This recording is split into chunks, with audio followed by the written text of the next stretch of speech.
Hello guys, welcome back to my mini blog DJ Vyas. તમે બધા કેમ છો? રાધે રાધે. અત્યારે હું બેડશીટ સરખી કરવા માટે આવી છું. અમે આજે ફરાળ બનાવશું. મહાશિવરાત્રિનો મહાપ્રસાદ તરીકે પણ આપણે ગ્રહણ કરી શકીએ.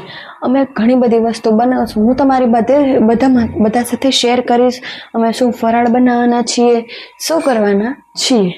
તો તમે બધા આ ચેનલ પર બન્યા રહો. મારા બેબીનું મસાજ કર્યું અને પછી અમે વેફર તળી બટેટાની સૂકી ભાજી, માંડવીના દાણા, મરચાં તળેલા અને શીરો. તમે ફૂલ થાળી જોઈ શકો છો અને હારે છાશ. બહુ મજા આવે. દહીં પણ હતું હારે. અને અમે ફિલ્ટર મગાવ્યું છે. ફિલ્ટરનું અનબોક્સિંગ ખાલી દેખાડશું. રાતે 12 વાગ્યાનો લુક છે, કારણ કે અમે મહાદેવનો અભિષેક રાતે કર્યો હતો. હું કેવી લાગુ છું તો કમેન્ટ કરજો. તે મહાદેવનું ફાઇનલ લુક છે.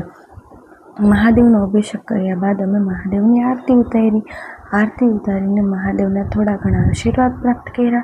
જો તમને બધાને મારા બ્લોગ ગમે તો લાઈક, શેર, સબસ્ક્રાઈબ કરજો અને કમેન્ટ કરજો કે તમને બધાને મારા બ્લોગ કેવા ગમે છે.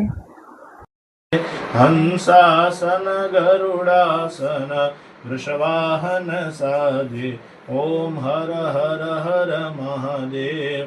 દો ભુજ ચાર ચતુર્ભુજ દશ ભુજ અતિ સોહે શિવ દશ ભુજ અતિ સોહે તીનો રૂપ નિરખતા